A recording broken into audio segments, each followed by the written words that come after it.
تلنگانہ کے ضلع وقار آباد کے تانڈور شہر میں ایک چور نے سبزی منڈی اور مور سپر مارکیٹ جیسے مصروف علاقوں میں موبائل فون چوری کی پے در پہ وارداتوں سے کھلبلی مچا دی ہے۔ یہ نامعلوم سارق خاص طور پر ان آٹو رکشوں کو نشانہ بنا رہا ہے جو خریداری کے لیے آنے والے لوگوں کی وجہ سے وہاں کھڑے ہوتے ہیں اور موقع ملتے ہی ان میں رکھے قیمتی فون اڑا لیتا ہے۔ حال ہی میں 2 مختلف آٹو رکشوں سے موبائل چوری کرنے کی لرزہ خیز وارداتیں وہاں نصب CCTV کیمروں میں قید ہو گئی ہیں، جن میں ملزم کا چہرہ اور واردات کا طریقہ صاف دیکھا جا سکتا ہے۔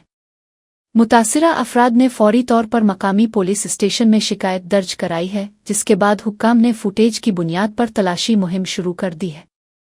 پولیس نے عوامی مقامات پر خریداری کے لیے آنے والے شہریوں کو اپنے قیمتی سامان کی حفاظت کے حوالے سے چپ نہ رہنے کی تاکید کی ہے، کیونکہ یہ چور بھیڑ بھاڑ کا فائدہ اٹھا کر فرار ہونے میں ماہر ہے۔ فی الحال تانڈور پولیس کی خصوصی ٹیمیں مشتبہ ٹھکانوں پر چھاپے مار رہی ہیں اور امید ظاہر کی جا رہی ہے کہ CCTV ثبوتوں کی مدد سے ملزم کو بہت جلد سلاخوں کے پیچھے دھکیل دیا جائے گا۔